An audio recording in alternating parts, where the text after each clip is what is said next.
5h55 partout en Côte d'Ivoire. Mesdames et messieurs, bonjour et bienvenue à ce quatrième numéro de la semaine. En ce jeudi 5 mars 2020, nous aurons bien sûr à nous maintenir sur la lancée de ce début de semaine, à savoir des sujets arc-boutés à la cause de la femme. Aujourd'hui donc en fin d'émission, thématique phare, c'est la santé et on aura comme thème quelle alimentation pour la femme selon sa catégorie socio-professionnelle et son âge. Et ce thème sera bien sûr campé par notre cher Dr Envo. Mais on n'aura pas que ce sujet. Bien en amont encore, on parlera des femmes sur d'autres déclinaisons, toujours en duo avec Marcelin, bien sûr. Bonjour à vous. Bonjour Alix, comment ça va? Très bien. Ça va bien, Dieu merci. Ça va chez vous également? Je sais que vous me répondez, je sais que vous dites oui, par la grâce de Dieu. Merci d'être en notre compagnie pour cet autre rendez-vous. La fusée féminine, mesdames et messieurs, continue sa percée à travers le conducteur de la matinale avec bien sûr un sujet inhérent à la femme au niveau bien sûr de la santé et aussi au niveau donc de son équilibre dans le couple. On va parler de la violence basée sur le genre. Dieu sait qu'on a de nombreuses femmes victimes de violences. Parfois, les plus silencieuses sont les plus nombreuses. On va en parler. Comment faire en sorte de s'échapper de ce carcan-là qui vraiment fait du mal à énormément de femmes. Et puis également, nous allons parler donc de décoration, les plantes qui permettent à notre bien-être d'être une réalité. Ce sera bien sûr avec des spécialistes, mesdames et messieurs. On va parler également d'hygiène alimentaire. Mais tout de suite, pour parler bien sûr de femmes et de femmes qui comptent, voici l'image du jour. La présidente de l'Éthiopie, l'une des femmes rares en matière de direction d'un pays en exercice, très belle, sereine et qui maîtrise l'Éthiopie en ce moment avec des résultats économiques concrets. Exactement, l'Éthiopie qui connaît une embellie économique de ce côté-là. Donc, c'est une fierté, après Ellen Johnson Sirleaf du Libéria, d'avoir une femme présidente dans un pays africain. Voilà, ça devrait susciter encore peut-être d'autres vocations dans d'autres pays.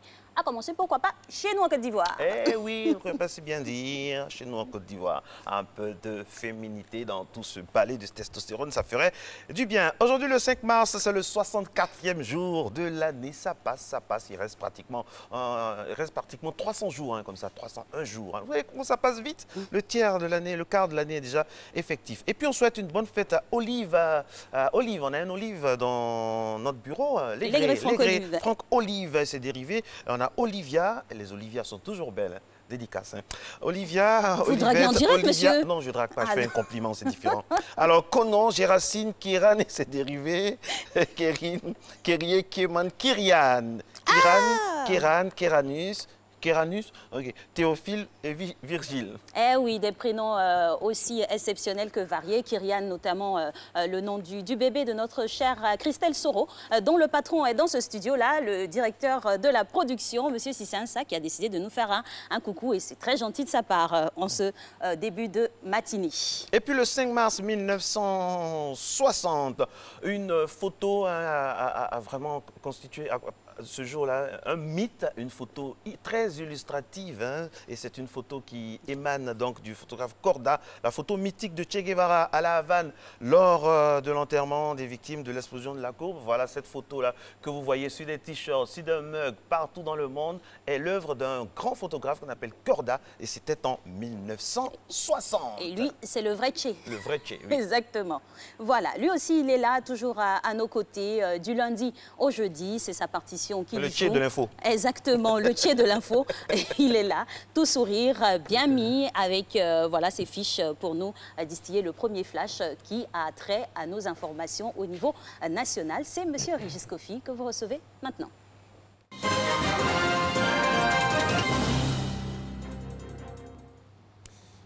Bonjour Alix et Marco, madame, monsieur, bonjour. Merci de nous rejoindre dans ce nouveau rendez-vous de l'actualité. On se rend tout de suite à Yamoussoukro. Le président de la République, Alassane Ouattara, est dans la capitale politique depuis hier. Le chef de l'État va prendre part à la première réunion du Parlement en congrès aujourd'hui. Réunion au cours de laquelle le président Alassane Ouattara va faire son adresse sur l'état de la nation à l'auditorium de la Fondation Félix Houphouët-Boigny de Yamoussoukro. Les détails de Mahama Traoré. Les deux chambres du Parlement réunies en congrès à la demande du président de la République, la Constitution de la Troisième République promulguée le 8 novembre 2016 le permet en son article 95. Le Parlement est convoqué en séance extraordinaire par le président de chaque membre sur un ordre du jour déterminé à la demande du président de la République ou à celle de la majorité absolue de ses membres. Les sessions extraordinaires sont closes aussitôt l'ordre du jour épuisé. L'article 98 de la loi fondamentale clarifie le déroulement des travaux de cette session extraordinaire. Le président de l'Assemblée nationale préside le Congrès. Il est assisté du président du Sénat, qui en est le vice-président. Le bureau des séances est celui de l'Assemblée nationale. Cette session extraordinaire aura pour ordre du jour le message du président de la République sur l'état de la nation. Cette adresse autorisée par l'article 114 de la Constitution se veut une pratique démocratique qui participe à la vitalité de la communication entre le pouvoir exécutif et le Parlement. Le même article précise toutefois que le message du président de la République ne donne lieu à aucun débat. Le président Alassane Ouattara est un habitué de l'exercice. Le 5 mars 2016, il s'était rendu à l'hémicycle pour présenter l'avant-projet de l'actuelle constitution aux députés. Le 10 janvier 2017, lors d'une autre communication, il avait annoncé aux députés la nomination de Daniel Kablan-Duncan en qualité de vice-président de la République. La communication de ce jeudi 5 mars sera aussi historique. Elle sera la première d'un chef d'État en exercice devant les deux chambres du Parlement réunies en congrès. La caution de la présidentielle ivoirienne est fixée à 50 millions de francs CFA. C'est ce qui ressort du Conseil des ministres de ce mercredi.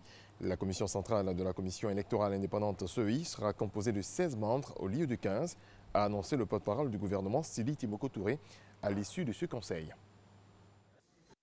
Conformément aux instructions du président de la République, le Premier ministre a organisé du 9 janvier au 17 février 2020 la deuxième phase du dialogue politique. Les travaux de cette seconde phase de concertation politique ont réuni tous les acteurs, aussi bien ceux des partis et groupements politiques que ceux des organisations de la société civile autour du code électoral.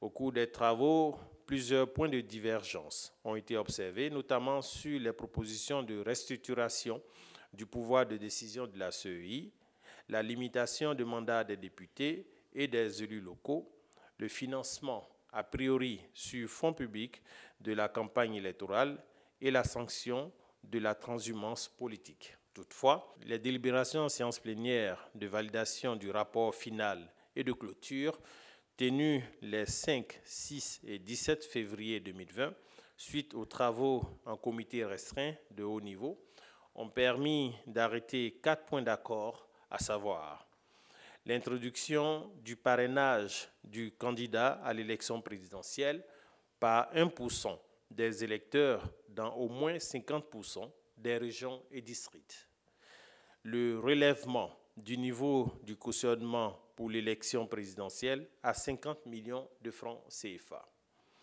la réduction à 5% du taux de suffrage requis pour le remboursement du cautionnement, la prise de mesures pour freiner la transhumance des électeurs. Face à la menace liée au coronavirus, des acteurs d'urgence médicale et sanitaire ont été formés. L'initiative est de l'Institut national de l'hygiène publique. Stéphane Loboué, Selma Toudia. Une séance de travail pour renforcer les capacités des acteurs du système de santé face aux épidémies et autres urgences sanitaires. À travers cette rencontre, les acteurs de santé, le personnel civil et militaire veulent assurer une meilleure gestion des situations d'urgence. Réduire la mortalité et la morbidité liées aux maladies à potentiel épidémique, aux inondations et autres urgences de santé publique, telles que le coronavirus, reste leur objectif. Nous avons une grande expérience dans la mobilisation, dans le déploiement des équipes médicales. Et là, nous sommes venus voir comment nous pouvons intégrer le système de santé national pour améliorer la prise en charge, la prise en charge pendant les urgences de santé publique. Ce sont des équipes pluridisciplinaires, des équipes mobiles, mais c'est des équipes qui sont surtout destinées à la prise en charge clinique et thérapeutique des malades. Partage d'expériences dans le pays et dans la sous-région, élaboration de feuilles de route pour le déploiement des équipes médicales d'urgence sont entre autres les points qui ont marqué cet atelier de renforcement de capacité. Les équipes médicales d'urgence représentent une main-d'œuvre nationale prête à se déployer en situation d'épidémie et d'urgence majeure. Il se nomme Patrice Baumel. Il est le nouvel entraîneur des éléphants de Côte d'Ivoire. Le technicien français remplace Kamara Ibrahim, limogé le 21 février par la Fédération ivoirienne de football, la FIF. Patrice Baumel revient sur le banc de touche après avoir été l'adjoint de Hervé Renard lors de la Coupe d'Afrique des Nations qui avait vu la Côte d'Ivoire remporter son second trophée de cette compétition. Le nouvel entraîneur fera donc son baptême du feu le 27 mars prochain lors de la 3e journée des éliminatoires de la CAN 2021. Point final, on se retrouve à 6h30 pour développer l'actualité africaine. Et comme on dit chez nous en Côte d'Ivoire, Akwaba à M. Baumel. On espère qu'il nous apportera du miel pour nos éléphants de Côte d'Ivoire. On vous retrouve tout à l'heure, mon bien cher Régis. Alors, Matamona se poursuit, mesdames et messieurs, en ce jeudi, à la veille du week-end comme ça. Tout le monde va à Yamoussoukro. Ouais. On vous salue du côté de Yamoussoukro. Nous, on y sera avec Alix la semaine d'après. On sera bien entouré. On va aller, comme ça, c'est sûr, c'est acté. Mais oui, le programme est calé. Allez, et si on va à Yamoussoukro, on va sortir et puis aller à des soirées. Et puis pourquoi pas, les dames seront ravissantes en talons aiguilles. Si j'en parle, c'est parce qu'aujourd'hui, nous célébrons l'anniversaire des talons aiguilles inventés par M. Roger Vivier qui a inventé et popularisé le talon aiguille. C'était en 1954 pour Christian Dior. Assurément, on n'a pas besoin de talons aiguilles pour ce qui va suivre. La preuve.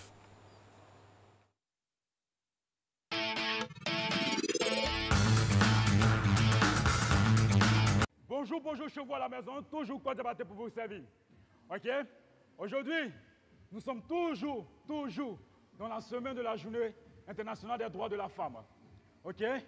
Donc, le sport pour la dame, le sport pour madame à la maison, le sport pour maman. Ok? C'est ça. Allez, prends ta tenue, ton bidon d'eau et ta serviette et rejoins-nous à l'étirement. Ok, on grandit à la verticale avec les mains et on descend front genou tout doucement.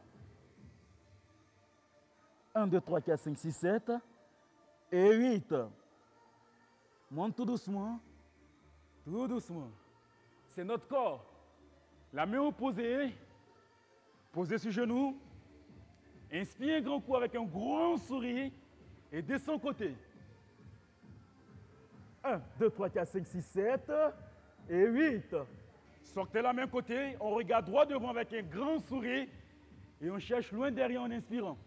1, 2, 3, 4, 5, 6, 7 et 8. Reviens tout doucement. Posez la main antérieure. Inspirez un grand coup et écrasez. 1, 2, 3, 4, 5, 6, 7 et 8. Reviens tout doucement. Il ne faut pas forcer sur le mouvement chevaux à la maison. OK? Pour les personnes à la maison qui ne pourront pas mettre la jambe à l'extérieur, vous la posez à l'intérieur. OK? Ça peut aller. Changeons de côté. Et posez la jambe dans ce sens. Montez les mains à la verticale. Et descendez front genou. 1, 2, 3, 4, 5, 6, 7 et 8. On revient tout doucement. Là. Rechange ta position, rechange la posture, tourne cette jambe-là et fléchis celle-là. Voilà. Et descends maintenant sur la jambe tendue. OK. 1, 2, 3, 4, 5, 6, 7 et 8. Reviens tout doucement. OK. Pose la main sur le genou. Inspire un grand coup et descends. Cherche la pointe des pieds, on n'est pas obligé de toucher. Hein? 1, 2, 3, 4, 5, 6 avec le sourire, 7 et 8. On revient tout doucement. Reviens. Le buste, il est bien droit. Pose la main. Toujours. OK. La main sort bien en seconde. Le buste, il est droit. Inspire un grand coup et cherche loin derrière. Regarde droit devant avec le sourire. 1, 2, 3, 4, 5, 6, 7 et 8. Pose les mains à l'intérieur. Inspire un grand coup. Et écrase. 1, 2, 3, 4, 5, 6, 7 et 8. OK. On se met en position de gainage. Là, tout le monde, position de gainage. Maman, chez toi à la maison, Si tu n'arrives pas, lève légèrement les fessiers. Comme ceci, légèrement. Sinon, le mouvement, c'est ça. OK, on reste. 1, 2, 3, 4, 5. Et il faut contracter abdos, contracter fessiers. Tout le corps est bien contracté. 7, 8. OK. Le prochain mouvement, il est très simple, je vous ai dit. On va décoller. OK? Et sortir une jambe. Et revenir. 2, 3, 4 et go. 1, 2, doucement. 3, OK. 4, descend fessier. 5, 6, 7, descend fessier. 8, descend un peu. 1, encore. Dernière série. 2, doucement. 3, 4, 5. OK. Et pause. On sourit au sport. OK. Sur place, on va s'asseoir, rester assis là. On reste assis. On grandit. Et on rejoint les jambes. Tout doucement. Là, venez. Décollez les talons du sol. 1, 2, 3, 4, 5, 6, 7 et 8. Le sport, c'est dur, mais c'est vital. C'est vrai, le sport nous apporte toujours l'énergie nécessaire pour commencer notre journée. Oui, 8 pour terminer cette séance intense avec notre coach Diabaté. Intense. On se croirait un peu au Camer avec voilà, l'insistance sur la fin des mots. Mais bon, ça fait plaisir, hein, le coach Diabaté qui donne toujours de sa personne pour nous inviter, inciter comme ça. Il donne vraiment, franchement, dans cette capsule fitness. Alors, on s'est dépensé, on a vraiment fait des efforts. Il faut récupérer avec un bon repas ce matin, histoire de petit-déj.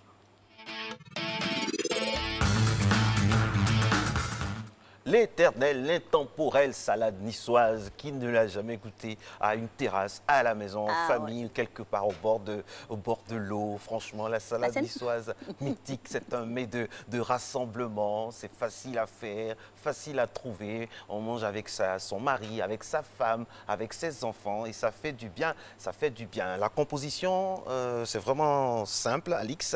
On a beaucoup de bonnes choses là-dedans. Exactement, mais l'intemporel, c'est bien sûr les œufs. Il faut toujours en avoir des œufs, accompagnés de laitue, bien évidemment, de julienne de légumes. Des fois, on a des pommes de terre. On a aussi voilà, du thon. Et puis chacun, on peut personnaliser ça. Hein. Il y a les Basques, hein, leur salade niçoise, mais basque avec de petits ajouts. En Côte d'Ivoire aussi, nos mamans ont réussi à créer aussi des alternatives. Et c'est magnifique. On vous souhaite un très, très bon appétit. C'est très, très bon le matin comme ça. Très, très bon appétit à toutes et à tous. Et puis encore une fois, on s'excuse pour tous ceux qui sont dans la période du jeûne, du carême chrétien. Renaud est avec nous. Il est très à l'aise ce matin, très décontracté. À la fin de l'année, à la fin de la saison, on va casser des papos ici pour parler comme les gens. Allez, pour ne pas trop faire attendre Renaud, on va aller à la revue de presse, c'est parti.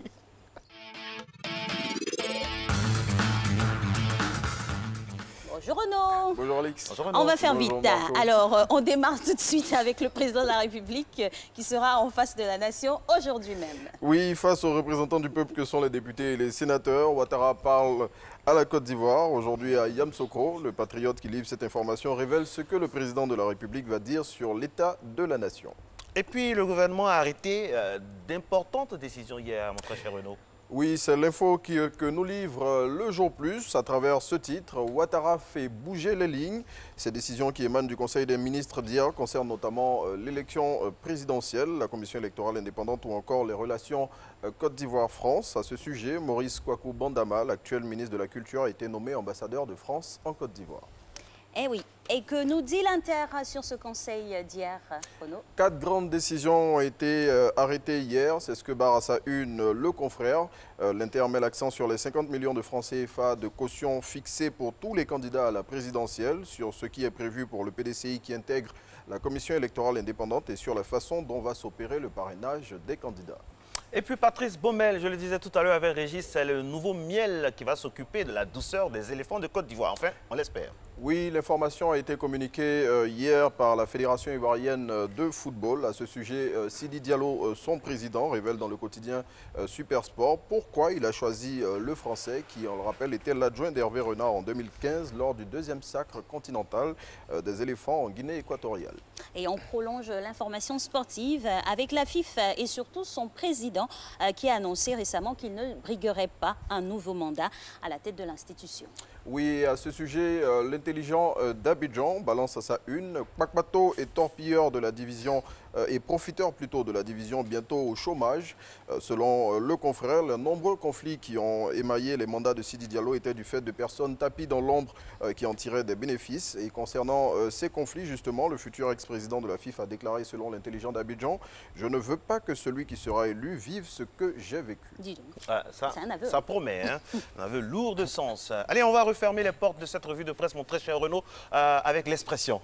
Oui, et le confrère qui propose dans son édition de ce jour un reportage sur la réhabilitation des cités universitaires d'Abidjan. Pendant que certaines sont toujours en travaux, d'autres par contre sont prêtes et pourtant elles ne sont toujours pas habitées. Pour tout savoir sur les raisons de cet état de fait, il faut lire l'expression de ce jour.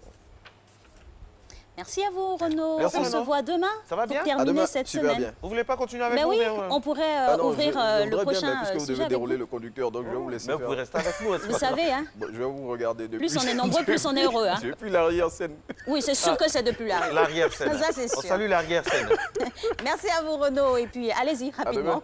Allez, nous, on poursuit cette émission avec notre premier invité de ce plateau du jour, qui nous parlera des plantes ornementales et le cadre de vie. Il n'est pas rare de voir sur des façades des plantes rampantes comme ça, en option de la peinture ou des carreaux, c'est selon. Et quelles sont leurs différentes propriétés, leurs différentes utilités. On a un expert sur notre plateau, on a la personne du docteur Assé Eba Estelle qui va nous parler, bien sûr, de ces plantes ornementales, juste après le jingle.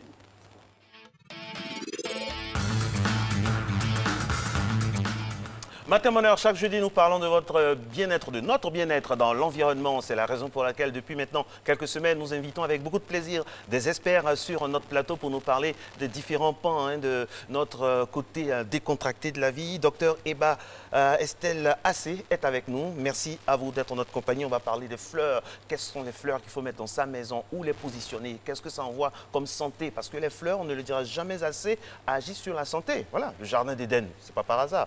Dieu même, le Créateur, a pensé à tout. Docteur, bonjour. Bonjour, monsieur Massoulin. Quelle est la plante que vous avez chez vous à la maison? Chez moi, il y a des hibiscus. Il y a également des ficus qui servent de clôture devant la maison. Pourquoi vous avez choisi ça? On a choisi ces espèces-là parce que, évidemment, il y a des espèces qui sont indiquées pour des emplacements spécifiques. Et lorsqu'on utilise, par exemple, des clôtures végétalisées, c'est plus vivant. Ça apporte la vie, ça apaise l'environnement et ça embellit le cadre de vie. C'est surtout ça le plus important, l'embellissement du cadre de vie. D'accord. C'est sûr que ces plantes-là ont une incidence certaine sur l'humeur même des habitants, de ceux qui vivent à côté. Alors, en définition pratique, qu'est-ce que c'est qu'une plante ornementale pour tout le monde? Donc, pour une plante ornementale pour tout le monde, c'est une plante qui attire l'attention par la beauté de ses organes. Et lorsqu'on parle d'organes, on se réfère aux fleurs. Premièrement, il y a également aussi l'aspect des feuilles qui peuvent être parfois vivement colorées. Et on a aussi l'aspect des fruits. On peut citer par exemple le calebassier. Dans le milieu naturel, c'est pendant et c'est joli à voir. On a l'impression qu'on a affaire à des lustres. Et voilà, donc c'est joli. C'est beau à voir. Et il peut avoir aussi l'allure générale de l'espèce qui peut permettre de la reconvertir en espèce ornementale. Et au-delà de ça, il y a le parfum que l'espèce dégage. On peut citer par exemple les roses. Et on a une espèce particulière qu'on appelle communément ylang-ylang qui se trouve dans le milieu parfum. Qui est très odorant. On dirait même que c'est un désodorisant naturel. C'est très odorant, ça parfume le milieu de vie. Et voilà, ça attire. Et l'histoire, comment c'est arrivé chez nous en Côte d'Ivoire? Est-ce qu'on peut se faire l'historique des plantes ornementales dans notre beau pays? Bien sûr, dans notre beau pays, les plantes ornementales sont arrivées avec les expatriés européens. Et comme ils avaient déjà cette culture chez eux, en France particulièrement, ils apportent cela dans le pays. Et d'abord, ça débute par M. Lelache, qui est un Français qui a été formé... Monsieur Lelache, qui a été formé... Elle a été lâche, vraiment, parce qu'il a ramené tout ce qui était là-bas ici. Donc, qui a été formé à l'École nationale de l'horticulture. Et quand il arrive en Côte d'Ivoire, il veut expérimenter, il veut mettre en pratique sa formation. D'accord? Et il forme le premier jardin à Dabou, dans les années 1800. Wow. Voilà. Et par la suite, on a le gouverneur de Bingerville, qui utilisait ce qui est aujourd'hui le jardin botanique de Bingerville, était à l'époque son jardin privé. D'accord. Voilà. Et donc, pendant ses voyages, il rapportait des espèces qu'il y introduisait. Et au fur et à mesure, c'est devenu un beau jardin qui a été par la suite institutionnalisé. Et on peut citer également le jardin du Centre national de floristique qui se trouve à l'université Félix Houphouët-Boigny. À l'époque, lorsqu'on construisait l'université, c'était utilisé comme pépinière des plantes ornementales pour aménager l'université.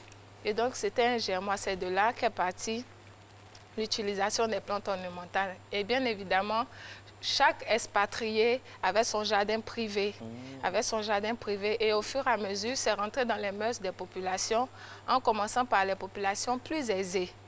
Et aujourd'hui, quand bien même qu'on soit aisé, modeste ou encore moins, on a une plante dans sa maison, dans son cadre de vie. C'est vrai, c'est assez vulgarisé maintenant d'avoir des plantes, des fleurs comme ça près de chez soi. Alors, on a différentes sortes de plantes ornementales. Quelle est la différence entre les plantes ornementales et les plantes dites ordinaires, peut-être? La différence se situe surtout au niveau de la beauté des organes. C'est la différence première. Il y a quelque chose qui attire par rapport aux plantes dites banales. Il y a quelque chose qui attire. La beauté des fleurs et, comme on a dit, la beauté du fruit ou l'agencement. Mais cependant, on doit attirer l'attention parce qu'il y a des espèces dites banales qui peuvent être reconverties en plantes ornementales du fait de la manière de tailler qui donne une certaine sculpture. Voilà. Et la manière de disposer, qui peuvent être disposées en alignement, ça donne une certaine allure au paysage. Et donc, voilà un peu la différence essentielle. Alors, il y a une floraison, et le mot est choisi à dessein, il y a une floraison d'espèces. Alors, combien d'espèces existent? Est-ce qu'on arrive à quantifier à ce jour-là? Avec ce qui est rentré par les colons, avec ce que les Ivoiriens, même en revenant de voyage, le brassage, tout ça? Bon, on ne peut pas quantifier exactement, mais on a des milliers. On peut avoir des milliers d'espèces. Parce qu'il y a des espèces sources originelles et il y a des variétés qui découlent de ces espèces-là. Voilà, donc vous pouvez avoir par exemple des roses rouges, des roses roses, des roses blanches. Ce sont des variétés. Donc voilà, à partir des espèces mères, il y a plusieurs qui ont découlé. Donc on a des milliers d'espèces. C'est beau. Des milliers de plantes ornementales.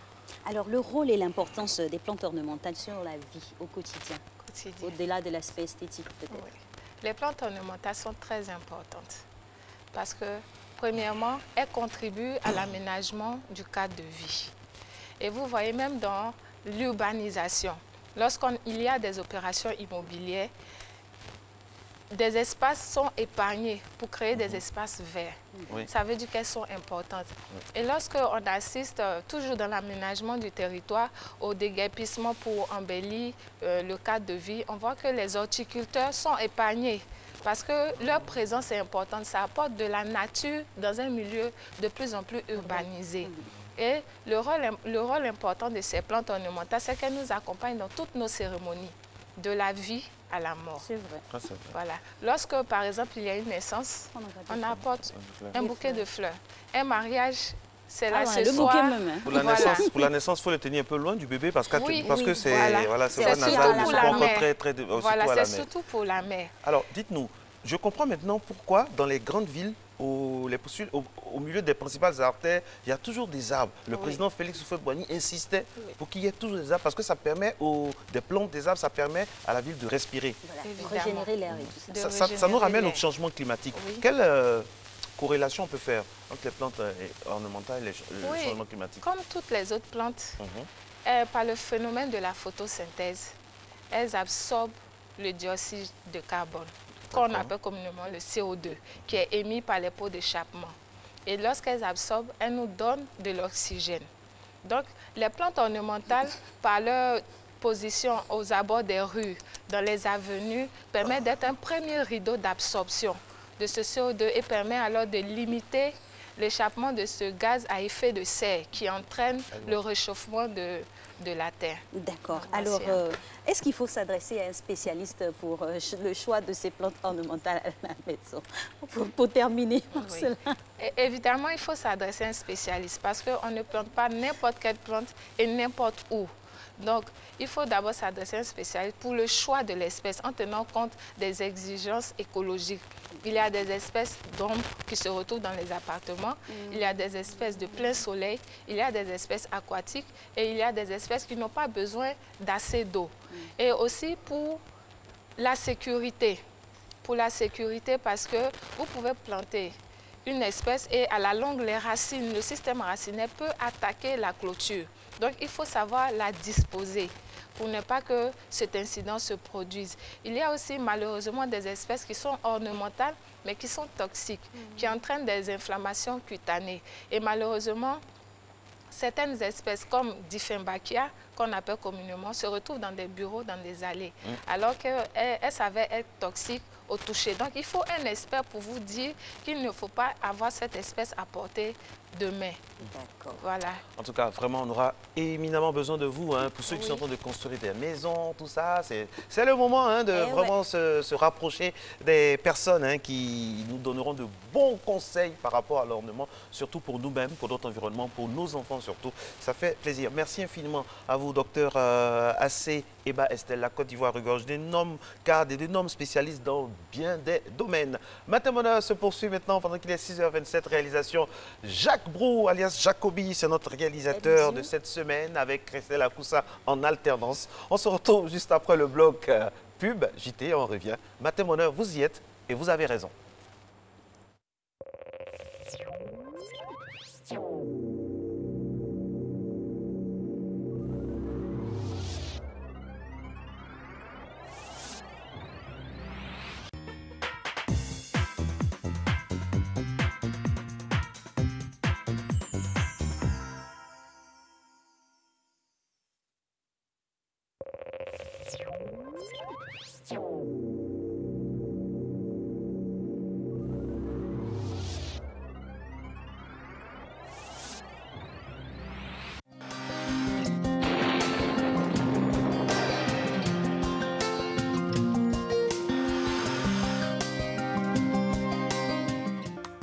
Mesdames et messieurs, bonjour. Au cours de cette matinée, les vents humides persisteront encore sur la région nord avec pour conséquence une atténuation du phénomène d'harmattan dans cette zone. La bande centrale, le sud forestier et le littoral observeront un temps généralement nuageux avec un faible risque d'averse en début de période, notamment sur le littoral. Pour les températures, 26 degrés s'affichera à Abidjan, 25 à Adiaké, 24 degrés à Bondoukou, 23 à Boaké, 24 à Daloa, Timbokro et Gagnoa, 23 degrés à Korogo, 22 degrés à Mont, 21 degrés à Odiéné, 26 à San Pedro et Sassandra, 25 degrés à Tabou et enfin 24 degrés à Yamoussoukro. L'après-midi, le nord du pays sera sous l'influence des vents secs de l'harmattan. Cependant, le phénomène sera quelque peu atténué en début de période par la remontée des vents humides. Et plus au sud, l'instabilité se développera progressivement en cours de période pour donner des orages isolés avec possibilité d'averses de pluie sur le littoral et le sud forestier. Cette situation pourra intéresser le centre et l'ouest en fin de période. Pour les variables de l'après-midi, 32 degrés à Abidjan et à Adiaké, 37 degrés à Bondoukou, 36 à Boaké et Daloa, 38 degrés à Dimbokro, 33 à Gagnoa, 38 degrés à Korogo, 35 à Mont, 38 degrés à Odiéné, 32 degrés à San Pedro, Sassandra et Tabou et enfin 37 degrés à Yamoussoukro. Merci de rester fidèle à ce bulletin météorologique et très belle journée à toutes et à tous.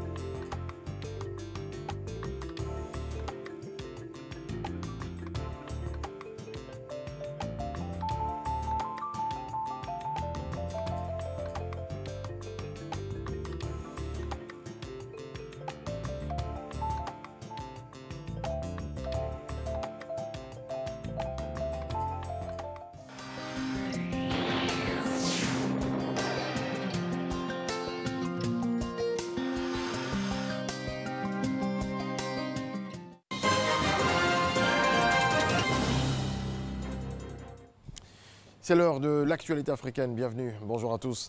En Algérie, le procès d'une des figures majeures du Irak, Karim Tabou, pour incitation à la violence s'ouvre à Alger. L'affaire provoque une grande mobilisation. Des dizaines de personnes se sont réunies à l'intérieur et devant le tribunal de Sidimma. Mohamed. L'ambiance était tendue hier. La police qui a tenté de contenir la foule a procédé à plusieurs interpellations. Au Mali, le Premier ministre Boubou Sissi a entamé hier une visite dans la région de Kidal où il est arrivé après une étape à Tessalite. La localité est essentiellement contrôlée par l'ex-rébellion, mais depuis bientôt 3 semaines, un bataillon de l'armée malienne reconstitué est sur place. Il est composé de militaires du Sud et de combattants des ex-groupes armés. Au Sénégal, le ministère de la Santé visite le centre de réception et de régulation des appels du SAMU national. Visite qui s'inscrit dans le cadre de la menace liée au coronavirus. Regardons. La coordination et la gestion de la médecine d'urgence préhospitalière, ce sont là les 2 grandes missions confiées au SAMU national. Le service fait partie du Comité national de gestion des épidémies. Le rôle du SAMU dans ce Conseil national de gestion des épidémies, c'est d'abord d'aider à la régulation parce que donc on recevra beaucoup d'appels, il faudra coordonner avec les différents centres de traitement. Le travail du SAMU repose sur son centre de réception et de régulation des appels accessible au 1515, un numéro vert. Tous les appels du 1515 sont reçus donc au niveau de ce centre qui fonctionne 24 heures sur 24, 7 jours sur 7. Qui a en son sein des auxiliaires de régulation médicale, mais également des médecins, donc régulateurs, et des sapeurs-pompiers. Face à une menace épidémique, quel autre rôle est assigné à cette structure? Transporter les patients, surtout les patients graves, donc vers le centre de traitement qui est mis en place donc, au niveau du service des maladies infectieuses de Fann, en collaboration également avec les autres secteurs. L'actuel contexte sanitaire mondial impose une vigilance accrue et une bonne coordination des actions à tous les niveaux. Au niveau de la surveillance, au niveau de la préparation de la riposte, au niveau de la détection comme au niveau de la prise en charge au cas où effectivement au Sénégal il se révélait une situation inquiétante, l'ensemble de ce dispositif-là est au point. Le transport de malades potentiellement contagieux nécessite des précautions et une expertise que le SAMU national possède. C'est un élément clé du dispositif de réaction.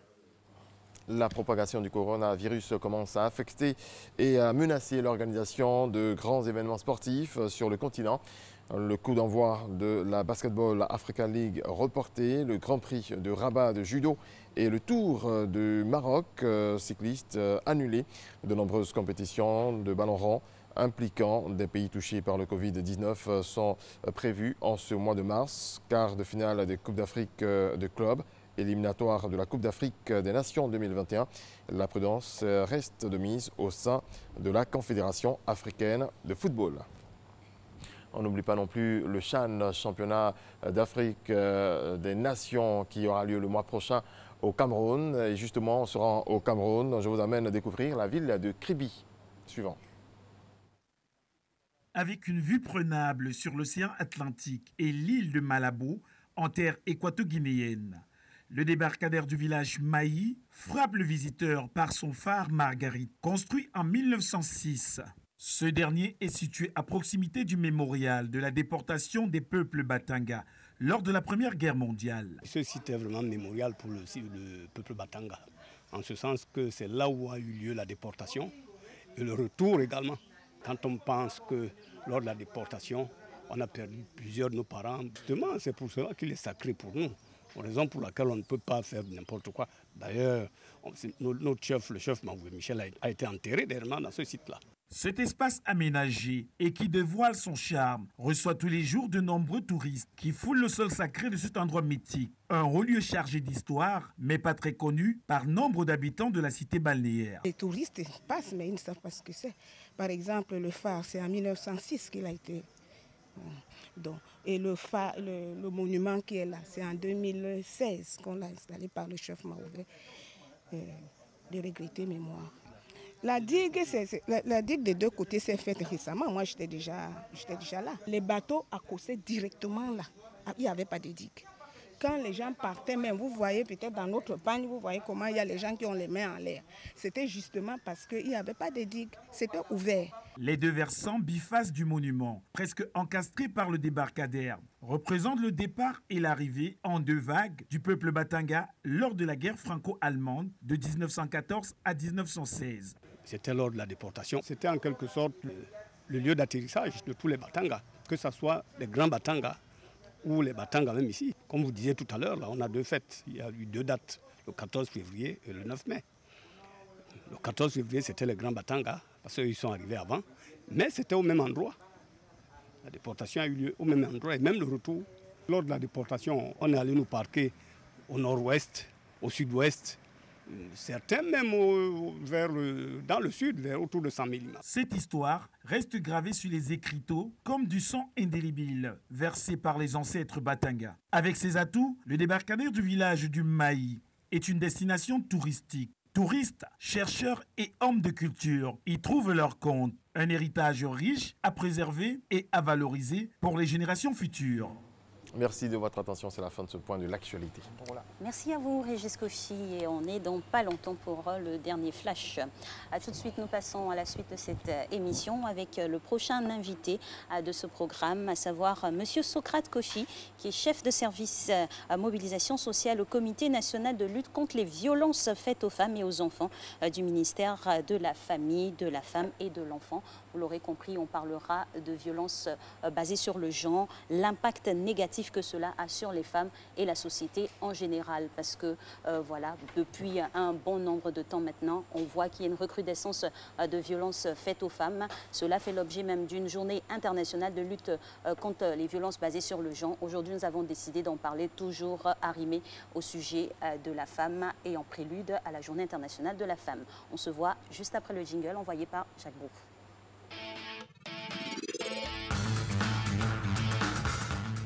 Les femmes qui souffrent en silence, elles sont combien en Côte d'Ivoire et puis en Afrique et dans le monde? Comment ça se passe? Comment ça commence? C'est quoi la violence? Elle est physique, elle est psychologique, elle est psychique? En tout cas, de quel ordre? Autant de questions, c'est vrai que vous vous posez, nous faisons fort de répondre. C'est la raison pour laquelle nous avons sur ce plateau quelqu'un qui est du Sirail qui va nous en parler. Socrate Kofi, bonjour.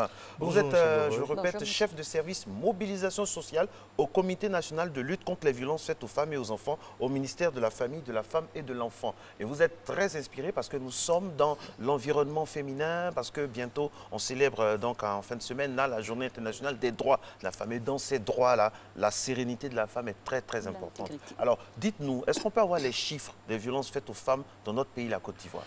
D'accord, merci déjà à la RTI pour l'opportunité que vous nous donnez pour parler de cette question, pour adresser cette question, parce que nombre de femmes aujourd'hui en Côte d'Ivoire souffrent de ces violences-là. Alors les chiffres que je vais vous donner, c'est les chiffres de l'année charnière, qui a été l'année 2018. Parce que c'est grâce à l'année 2018 qu'aujourd'hui, on entend parler beaucoup de violences basées sur le genre, bien que la lutte a commencé depuis bien longtemps. Alors déjà en 2018, la Côte d'Ivoire a enregistré plus de 2600 cas de violences basées sur le genre. Plus de 2600 cas de violences basées sur le genre. Et les violences basées sur le genre se répartissent en plusieurs formes, types de violences, notamment en 6 types. Justement, on va en venir à ces 6 types-là. Comment se déclinent les violences basées sur le genre dans notre pays spécifiquement? Les violences basées sur le genre, comme vous voyez sur les images, c'est tout acte préjudiciable, nuisible, perpétré contre le gré d'une personne basé sur les différences sexuelles, les différences socialement prescrites. Alors, en Côte d'Ivoire et dans le monde, on décline les violences basées sur le genre en 6 types qui partent du viol, de l'agression sexuelle, de l'agression physique, des mariages forcés, des dénis des ressources, d'opportunités ou des services où on peut retrouver des violences économiques, comme il disait tout à l'heure dans son introduction. Et aussi, on a les violences psychologiques et émotionnelles. En une phrase, on pourrait résumer qu'on aura des violences physiques, on aura des violences économiques et aussi on aura des violences psychologiques.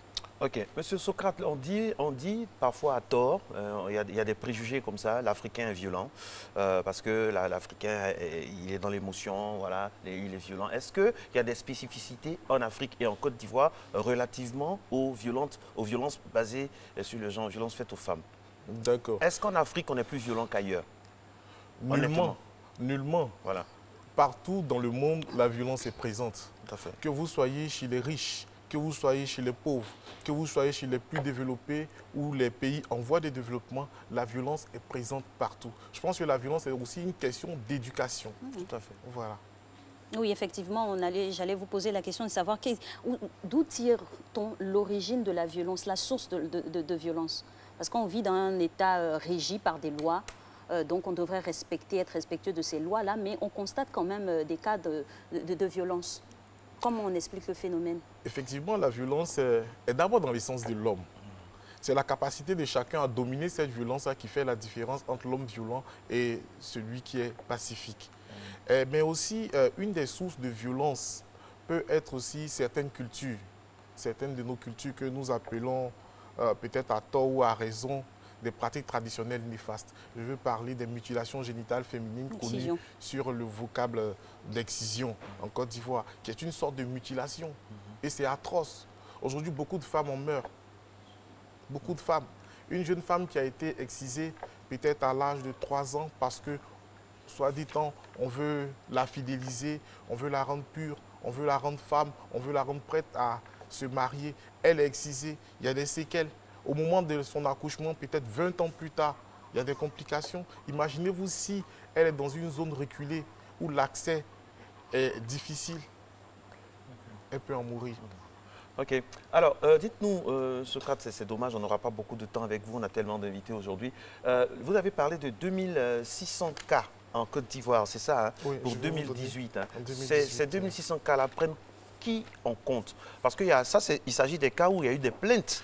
Oui. Alors qu'on sait que dans nos sociétés, il y a beaucoup de secrets qui entourent certains agissements, suivez mon regard. Alors, donc, par rapport à ça, est-ce qu'on a quantifié dedans les femmes du milieu rural? D'accord. En fait, le chiffre exact en 2018, c'est 2618 cas. Il ne faut pas oublier les 18. 2618 cas. Voilà. Plus de 2600. Voilà, 2618 cas. Est-ce qu'on peut avoir des précisions hein, sur les proportions? Les proportions, région par région. Bon, ça ou pays où il y a plus de violences constatées sur le pays, en milieu urbain ou en milieu rural? Généralement, les deux, hein. Je dirais les deux, mais plus en milieu rural. Plus en milieu rural.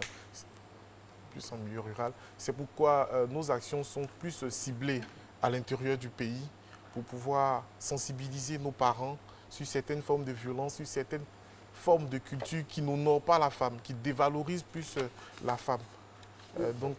Mais toute la Côte d'Ivoire est touchée. C'est pourquoi le président de la République, son Excellence Alassane Ouattara, déjà en 2017, s'est engagé à He-for-She.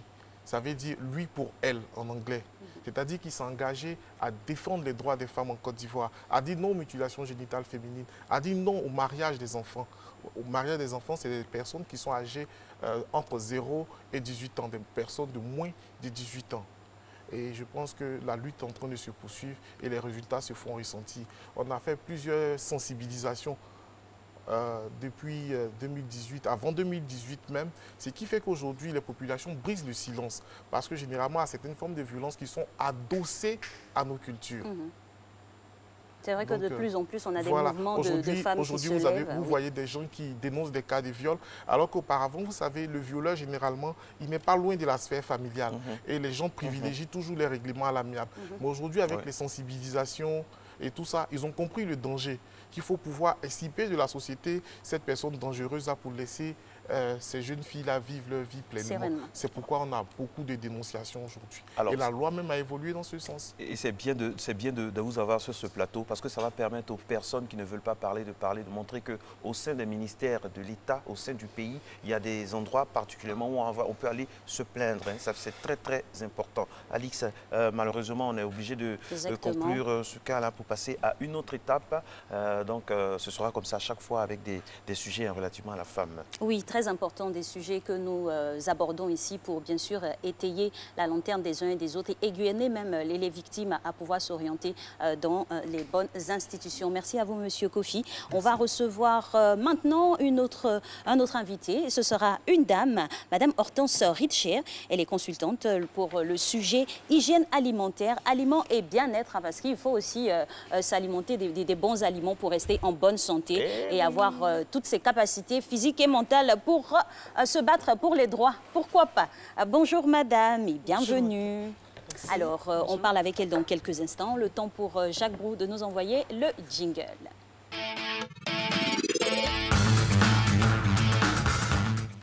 Et oui, c'est la ronde des invités à Matin Bonheur. C'est comme ça tous les matins. J'espère que vous êtes avec nous depuis le début, 5h55, pour parler de sujets aussi divers que variés, qui est très, très important. Elle est avec nous, Hortense Richter, c'est comme ça qu'on dit. Tout à fait, oui. Comme l'échelle de Richter. Oui, voilà, Richter, oui. Richter. Très heureux d'être en votre compagnie. Avec vous, nous allons parler d'aliments, de bien-être. D'abord, définition des termes. C'est quoi un aliment et c'est quoi le bien-être? Alors, un aliment, c'est une substance qui va servir à l'entretien et à la croissance de l'organisme. Et le bien-être va faire partie aussi de la santé, le bien-être spirituel, le bien-être mental, le bien-être physique, le bien-être, tout cela est regroupé dans le bien-être. C'est être bien en harmonie avec soi-même. D'accord. Oui. Alors, dès lors on a défini ces deux termes-là, où on les a associés dans ce sujet-là, pour vous, c'est quoi une bonne alimentation? Alors, une bonne alimentation, c'est une alimentation saine. C'est une alimentation qui apporte des nutriments, des vitamines au corps humain. Voilà, parce qu'il y a deux sortes d'alimentation. Il y a l'alimentation spirituelle et puis l'alimentation physique. Mais là, on est en train de parler de l'alimentation physique.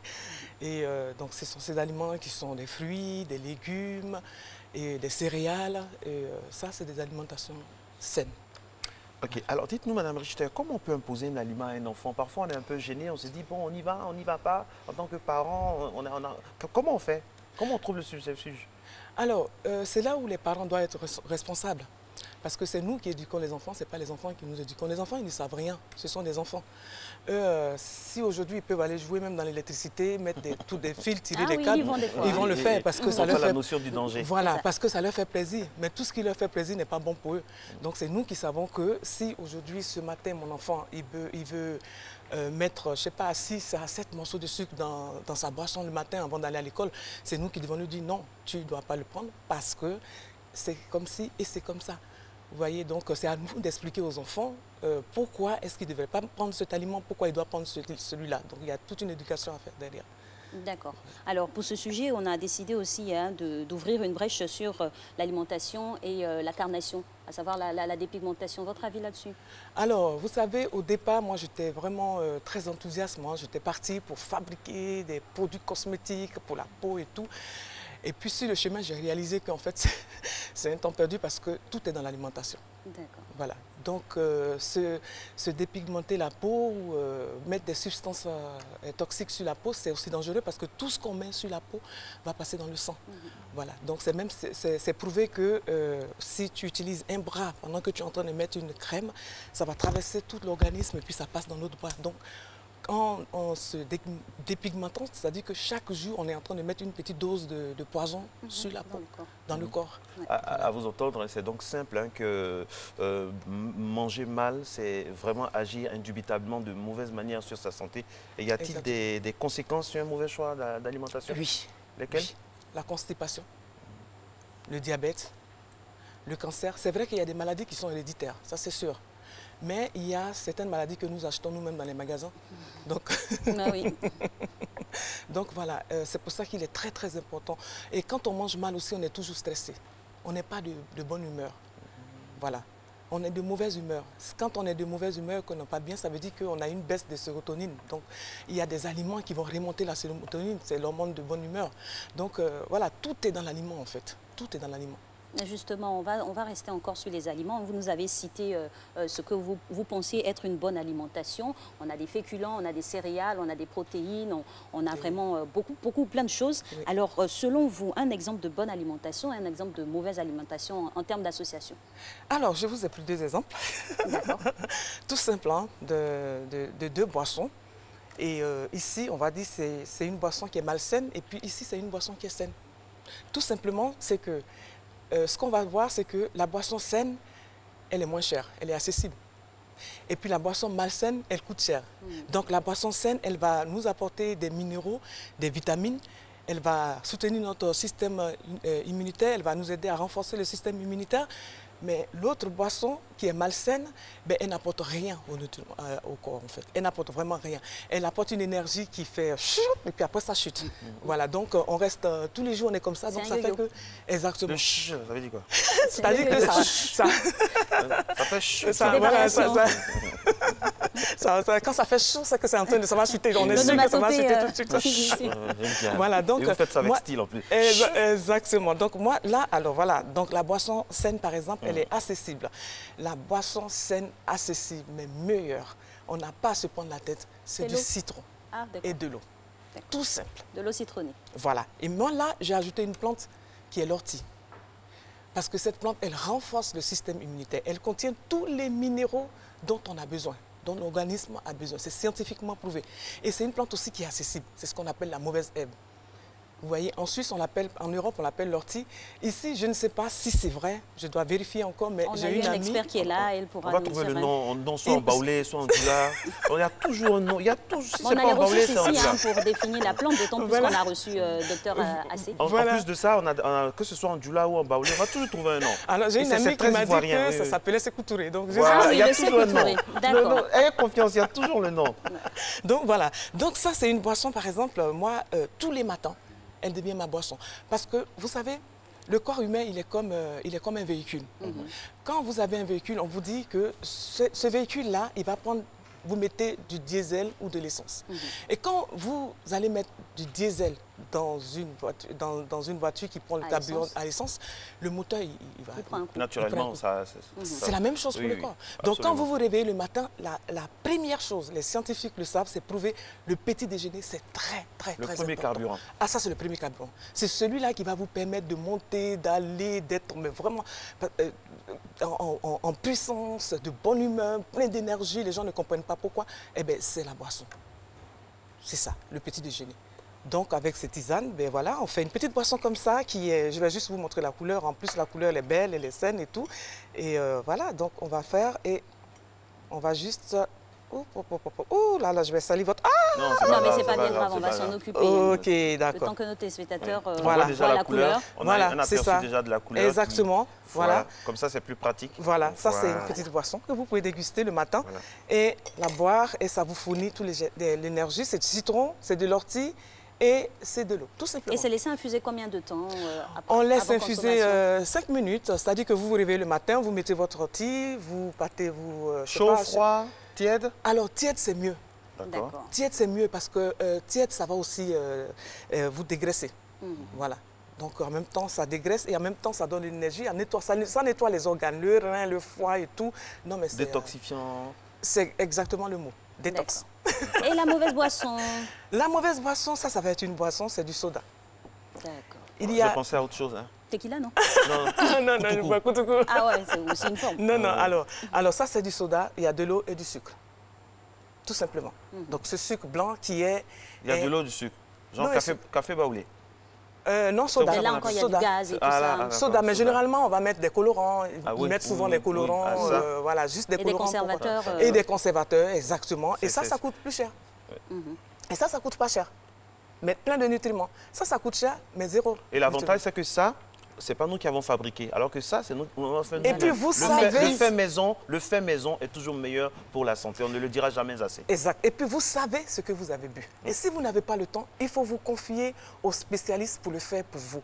Parce que vous savez, coach en nutrition, quand on dit coach en nutrition, les gens disent « Ah, mais la nutrition aussi, on ne doit pas coacher les gens pour ça. » Mais bien sûr, parce que les gens aujourd'hui ne savent même pas qu'est-ce qui va avec et tout. Voilà, c'est ça. On croit qu'on mange bien, mais on mange mal. On achète des aliments aussi, parfois on pense que « Ah, mais ça c'est bon, on m'a dit que c'est telle chose. » Moi je suis venue, j'ai fait l'expérience. Tu vas sur le marché, tu vas acheter une plante ou bien tu vas acheter quelque chose. Mais en fait, la vendeuse, elle a tellement gardé ça longtemps dans dans ses ventes-là que ça a perdu toutes ses propriétés. Donc du coup, on va vous dire que « Ah, il faut manger ça, vous allez acheter à manger. » Et il n'y a rien, il n'y a pas de propriété parce que ça a été mal conservé. Voilà. D'accord. Okay. Merci beaucoup, madame.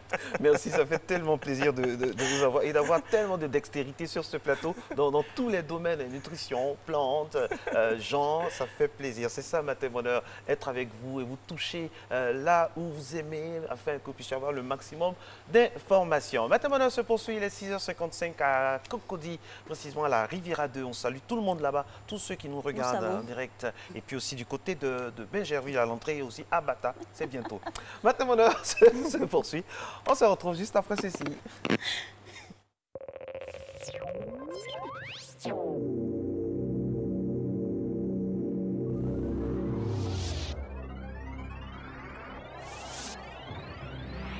Une épidémie de pneumonie causée par le coronavirus sévit dans la ville de Hunan en Chine. La propagation dans plusieurs villes ainsi que dans d'autres pays a emmené l'OMS à déclarer l'urgence de santé publique de portée internationale. La pneumonie de coronavirus se transmet par voie respiratoire et par contact direct avec une personne malade. Elle se manifeste par une fièvre, une toux et des difficultés respiratoires. Pour prévenir la maladie à coronavirus, le ministère de la Santé et de l'Hygiène publique rappelle aux populations le respect des mesures suivantes. Se laver fréquemment les mains à l'eau et au savon ou utiliser un gel hydroalcoolique. Éviter tout contact étroit avec une personne souffrant de rhume et de toux. Utiliser un mouchoir pour éternuer ou tousser et le jeter dans une poubelle. À défaut, éternuer ou tousser dans le pli du coude. Se rendre dans le centre de santé le plus proche en cas de survenue de fièvre, toux et des difficultés respiratoires. Appelez le 143 ou le 101 pour plus d'informations ou envoyez coronavirus au 1366. Ceci est un message du ministère de la Santé et de l'Hygiène publique avec ses partenaires. Sous l'autorité spirituelle du cheikh Boakari Fofana, président du COSIM, sous l'égide du cheikh Yacoub Kaboré de Vavois, le haut parrainage de El Hadj Abdallah Mabri Touakeus, ministre de l'Enseignement supérieur et de la Recherche scientifique, la communauté musulmane de la Sikoji Concorde à Abobo PK18, Komuska PK18, organise l'inauguration de sa mosquée et le Maolid 1441 Égir sous le thème « Amour du prophète Muhammad, source de solidarité et de cohésion » le vendredi 6 mars 2020 à partir de 9h à la cité Sikoji Concorde à Bobo PK18.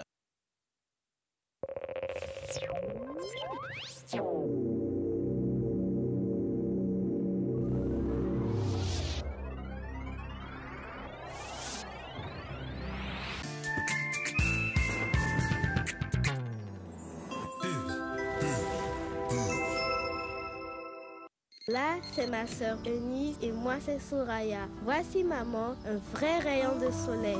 Elle nous prépare toujours de bons plats. Voici Chris, notre frère. Maman, c'est notre meilleure amie. Elle nous aime beaucoup et nous aussi nous l'aimons. Aujourd'hui encore, devenue grande, maman sait comment nous fait partager de bons moments en famille. Maman, c'est toi qu'on préfère. Maman. Voici la mayonnaise que vous allez aimer par-dessus tout.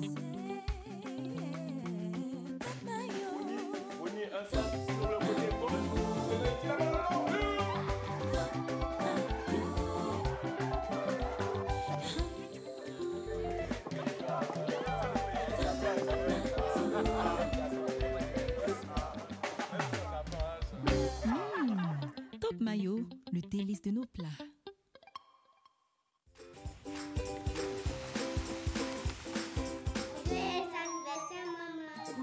Se réunir autour d'un bon repas est une tradition chez nous. Comme à toutes nos rencontres, il y a toujours beaucoup de joie partagée. Mais surtout au menu, de bons plats de riz La Rizière. Son goût unique et son parfum captivant font de chaque repas un moment de pur bonheur.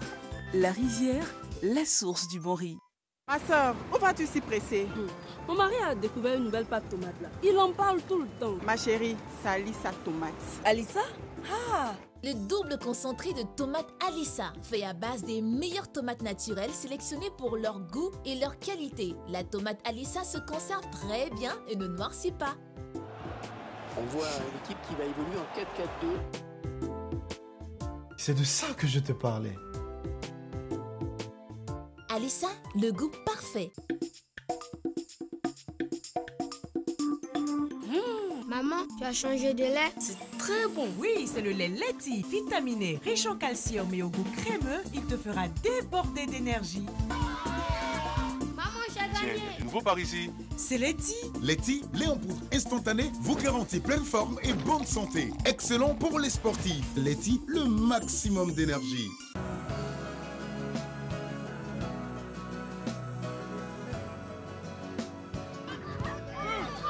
Chaque jour, ce sont quelques milliers de kilomètres parcourus pour vous apporter une eau pure et légère, indispensable à une bonne santé.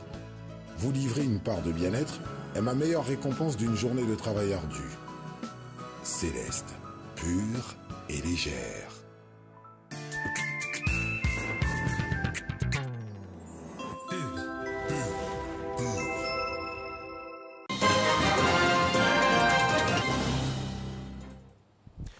Nouveau rendez-vous de l'actualité consacré à l'international. Bienvenue, bonjour à tous, si c'est seulement maintenant que vous nous rejoignez.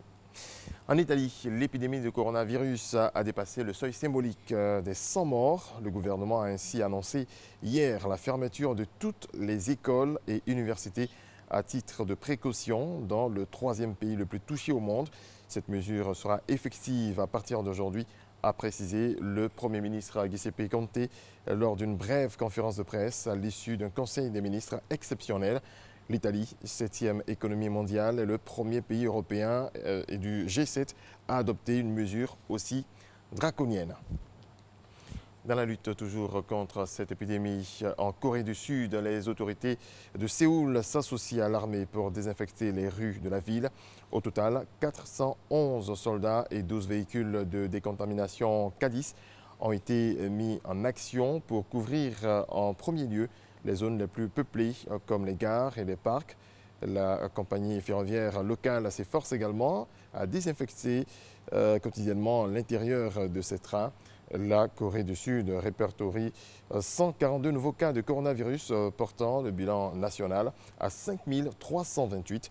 4 nouveaux décès ont été annoncés. Ce pays totalise désormais 32 morts. L'Ukraine change de gouvernement moins de 6 mois après l'investiture du cabinet d'Olesky Honcharuk. Ce Premier ministre était le plus jeune de l'histoire ukrainienne, un militant anti-corruption avéré et le nouveau visage d'une nouvelle ère promise par Volodymyr Zelensky, un comédien devenu chef de l'État en mai.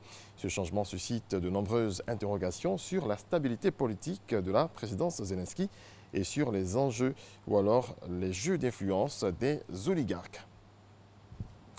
Le milliardaire américain Michael Bloomberg a annoncé hier au lendemain de résultats très décevants lors du Super Tuesday son retrait de la primaire démocrate et a apporté son soutien à l'ancien vice-président Joe Biden. Il y a 3 mois, j'ai présenté ma candidature à la présidentielle pour battre Donald Trump. Aujourd'hui, je me retire de la course pour la même cause, battre Donald Trump, car il est devenu plus clair à mes yeux que continuer aurait rendu plus difficile d'y parvenir, a déclaré l'ancien maire de New York. Le défilé Vuitton de Louvre à Paris clôture en beauté la Fashion Week automne-hiver 2020-2021. Mardi donc, Paris disait adieu à la Fashion Week avec le défilé toujours très attendu de Louis Vuitton. Après plus d'un mois consacré à la mode, malmené par les événements sanitaires, notamment l'absence des stylistes et acheteurs chinois et quelques défilés annulés ou produits à huis clos, le monde de la mode et du spectacle a répondu présent pour assister à la présentation de ce que son créateur, Nicolas Ghesquière, a défini comme l'anti-total look et qu'il a logiquement appelé collision du temps. Le Spider-Man français Alain Robert a escaladé hier à main nue et sans être assuré un gratte-ciel de Barcelone pour mettre en garde contre la peur contagieuse autour du nouveau coronavirus.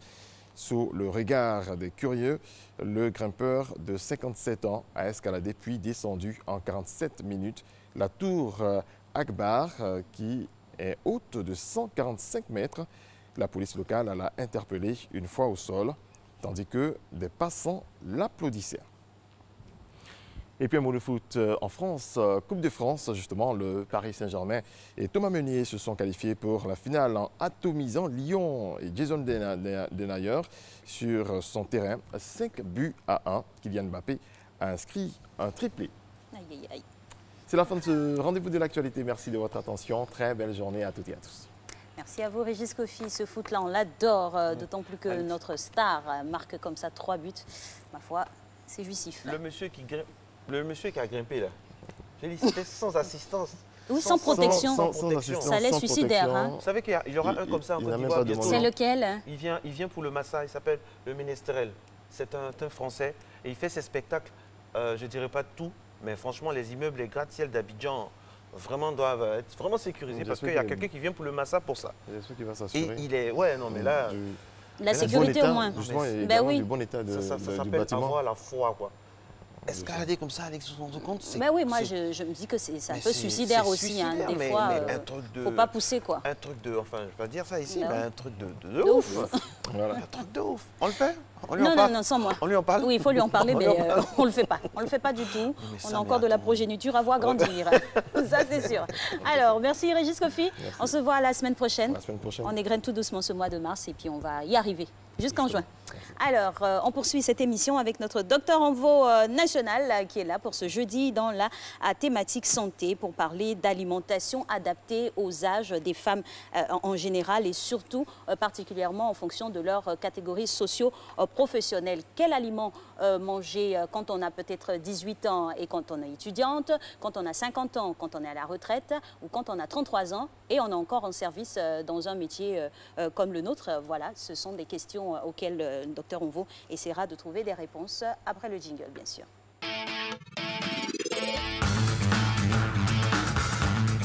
Et voilà, mesdames et messieurs, dernier tableau de cette émission. Il y a manger et manger. Hein. Il y a manger au féminin, manger au masculin. Aujourd'hui, nous allons parler de manger au féminin. Quand on est une femme, comment on mange? À quelle heure on mange? Quel est l'impact sur la masse osseuse? Quel est l'impact sur le cœur, le corps, les menstrues? Tout ça, ça fait partie, bien sûr, de la santé de la femme. Et docteur Envo intervient à ce niveau-là.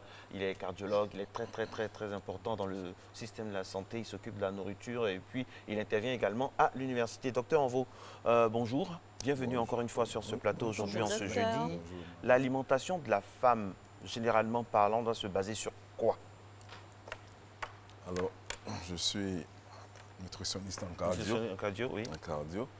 Alors, on parlera de l'alimentation de la femme en fonction de l'âge et aussi à quelques maladies qui, de manière insidieuse, se tuent au niveau de la vie quotidienne de la femme. Voilà, donc, d'abord, l'alimentation de la femme quand elle est encore jeune. Alors, il faut dire qu'une femme comme l'homme, avant la puberté, alors, ces deux catégories de personnes partagent la même nourriture.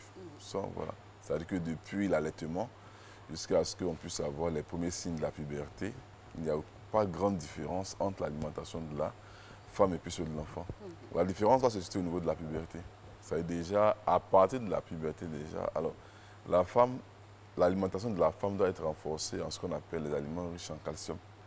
Parce que c'est ce calcium-là qui va déterminer un peu l'état de l'ostéoporose à la ménopause. Donc il faut renforcer déjà. C'est à ce niveau que les os ont besoin de plus de calcium pour se renforcer. Donc si à ce niveau-là, les os n'ont pas été renforcés en calcium, alors on verra que plus tard, quand elle sera à la ménopause, elle sera plus fragile, elle sera plus victime de l'ostéoporose que celle qui a été renforcée, celle dont l'alimentation a été renforcée en calcium durant la puberté. Donc son troisième âge se prépare déjà dans le démarrage de sa vie. Voilà, alors les aliments à fort apport de calcium pour la première phase de vie, ce serait quoi? Généralement, ce sont les protéines. Les aliments riches en protéines, c'est du poisson, c'est de la viande. Ces aliments-là, les produits laitiers, très riches en calcium que normalement la femme, dès cet âge-là, prend pour se renforcer en calcium. Voilà. Généralement, c'est ce que nous prenons pour renforcer les os de la femme en puberté. Parce que alors, durant les premières maternités, alors je disais dernièrement que la femme va fournir du calcium pour établir le squelette de l'enfant. Donc, c'est ce qu'elle mange qu'elle donne aussi à l'enfant. Donc, si elle ne mange pas assez d'aliments riches en calcium, vous verrez que l'enfant va naître bien sûr avec un bon squelette, mais elle aura un déficit.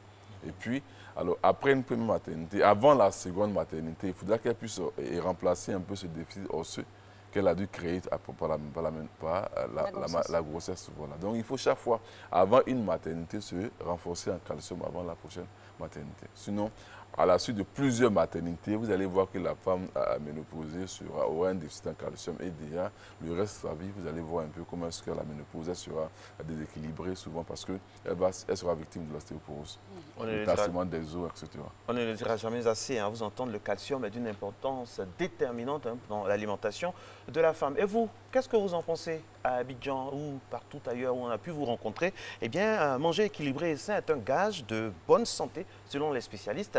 Vous, mesdames, qu'on a interrogées, au fait, qu'est-ce que vous avez à dire et comment vous voyez le thème?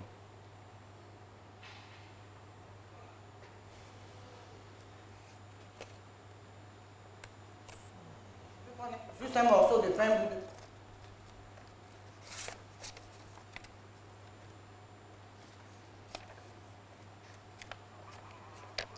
On prend du latiqué associé au poisson ou bien du poulet que moi-même je fais faire au four. Parce que je ne mange plus tout ce qui est à base d'huile et tout ça. Le soir, ça, c'est rien que les crudités. Depuis que j'ai commencé ce régime, je me sens plus en forme. Au moment où je mangeais de l'huile et tout ça de façon désordonnée, quand je me nourrissais n'importe comment, je sentais des courbatures au petit matin. Il m'arrive de manger le matin, mais pas tous les jours. Et quand il m'arrive de manger, je prends un bout de pain avec des œufs. À midi, je mange du riz. Et le soir, ça varie. Je peux manger des grillades, je peux manger de la salade, très souvent de la salade. Et je prends également quelques rares fois de la bouillie le soir. Maintenant que j'ai pris de l'âge, je fais attention, je prends moins la loco. Je n'ai pas l'habitude de grignoter, mais je prends beaucoup les jus que je confectionne moi-même. Les jus de bissap, de gingembre, que je bois beaucoup plus pendant la journée, mais je ne grignote pas. J'avoue que je fais attention au sucre maintenant. Très souvent, les matins, comme je vous l'ai dit, quand je pars au service, je prends de l'eau chaude citronnée. C'est mon quotidien, ça. Ça, tous les matins, c'est ce que je fais. Ça me donne du tonus, ça me donne plus de vitalité. Voilà, plusieurs interventions dans cette capsule-là. Et puis, les femmes ont ici décliné leur routine alimentaire. Votre commentaire là-dessus? Alors, tout à l'heure, j'ai entendu une dame dire que le soir, elle prend la bouillie du riz et j'ai ri. Je n'ai même pas regardé l'image. J'ai dit, si elle boit la bouillie le soir, elle va porter des lunettes. Effectivement, qu'elle porte des lunettes, c'est sûr. Alors, la femme, quel que soit l'âge de la femme, si le soir, elle prend des aliments, la femme comme l'homme, elle prend des aliments riches en sucre, elle aura une atteinte oculaire. Elle aura, moi, je n'ai pas encore fait des retraites pour le montrer, mais la première recherche, c'est l'observation et puis les remarques. On fait un parallèle entre les personnes qui prennent du sucre le soir, parce que généralement, le problème des femmes, elles veulent faire des régimes. Et elles ne s'approchent pas des spécialistes, elles font des régimes d'elles-mêmes. Souvent, elles ne mangent pas toute la journée, c'est le soir qu'elles vont prendre un fruit en passant, un fruit ou bien une bouillie simplement. Alors tout à l'heure, si elle continue de prendre les bouillies le soir, alors cette dame, aujourd'hui, elle n'a pas de lunettes, mais demain, elle aura une atteinte au niveau du cœur et plus tard, elle va faire un diabète. C'est comme ça que ça se passe. Alors, donc, on continue de parler de l'alimentation de la femme. Alors, aujourd'hui, on se interroge un peu sur le cancer du sein de la femme. Les cancers. Alors, nous on redescend. Il demande alors, lorsque souvent à un certain âge, on dit que la femme est victime de cancer du sein, différents types de cancers. Alors, moi, je dis que nous savons ceci. Un cancer peut mettre 25 années pour se développer. Un cancer peut mettre un quart de siècle pour se développer. Donc, lorsque, par exemple, une femme d'un certain âge, de 50 ans, de 60 ans, est victime de cancer, alors on fait une petite recherche. On demande, est-ce que cette femme-là, elle n'a pas fait de gros enfants? Imaginez une femme qui a eu un premier enfant à 20 ans. Les enfants naissent normalement entre 2,6 kg, 2,8 kg ou bien 3. Une femme qui fait habituellement des enfants de 4 kg, de gros enfants. Elle fait de gros enfants. Alors, c'est une manière, lorsqu'un enfant naît gros, c'est une manière au corps de dire à la femme que il y a beaucoup de sucre à l'intérieur et que vous avez de fortes chances de faire un diabète en vieillissant. Mais aujourd'hui, ici en Côte d'Ivoire, lorsqu'on fait un gros bébé, on est content. On nous félicite. On est content. On a fait un gros bébé de 4 kg, 5 kg, on est content. Alors qu'en vérité, cette personne, si elle ne fait pas attention, elle risque de faire un cancer en vieillissant. Parce que voici ce qui se passe. La remarque que nous faisons. Lorsqu'une femme fait de gros enfants, elle a de fortes chances de faire un diabète en vieillissant. Alors, la deuxième remarque, avant de faire un diabète, souvent les yeux sont touchés. On parle de rétinopathie d'origine diabétique. Donc si on croise les deux, lorsqu'une femme fait de gros enfants, plus tard elle fera un diabète. Lorsqu'elle porte des lunettes après les gros enfants, on dit que le diabète se rapproche. Donc faisons attention. Celles qui font de gros enfants et puis après elles vont commencer à porter les lunettes pharmaceutiques, ou bien celles qui ont porté les lunettes pharmaceutiques et puis elles font de gros enfants, nous on dit ces personnes-là qu'elles fassent beaucoup attention parce que c'est des alertes de diabète. Okay. Voilà, gros enfants portent des lunettes. Les deux, quand on croise les deux, ce sont des alertes de diabète qui peuvent être là pendant des années, pendant 10 ans, 15 ans. En latence, quoi. En latence, c'est-à-dire que la glycémie ne montre pas grand-chose. Pourtant, le second examen, qu'on appelle l'hémoglobine glyquée, qui résume le sucre des 3 derniers mois, souvent montre que cette dame-là, elle a des chances de faire un diabète en vieillissant. Il faut faire attention à toutes ces indications. Tout à l'heure, c'est très très important. On espère que les femmes, parce que le conducteur de l'émission vous est dédié tout au long du mois de mars, il faut prendre énormément de notes, qu'on soit jeune et quelle que soit la provenance sociale. Matin Bonheur, dans le climat de réaction, va s'asseoir maintenant sur un thème très très important, vraiment un témoignage de notre envoyé spécial particulier des matins. C'est M. Bonzo, c'est parti. Ça fait 2 années de cela, 2 à 3 années de cela, j'ai mangé de la loco. Je ne sais pas si c'est l'huile qui n'était pas bonne ou autre. Et après avoir fini de manger de la loco, j'ai senti vraiment, je me suis sentie faible. J'avais envie de rendre autre. En tout cas, je ne me suis pas bien sentie. Et depuis ce jour, j'ai essayé une autre fois encore. Et la seconde fois, j'ai eu les mêmes effets, donc ce qui fait que j'ai peur de manger la loco. Je ne touche même plus à la loco. Même quand je fais à la maison, j'ai même peur de mettre dans la bouche. Je ne sais pas si cela est dû à quoi, bon, je ne sais pas. Mais je supporte difficilement la loco. Je ne sais pas, j'ai un problème de digestion, je ne sais pas. Là.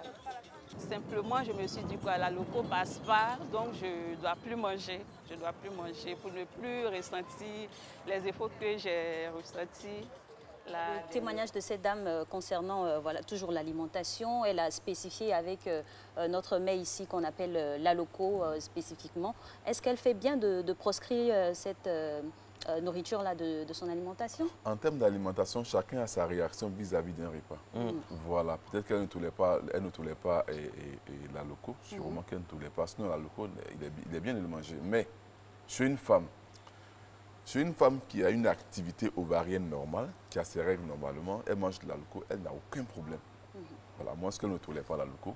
Mais celle qui est ménopausée, ou bien qui est en absence de règles, ou bien qui a une dystrophie ovarienne, quel que soit le problème gynéco, ou bien celle qui est sous des méthodes de contraception.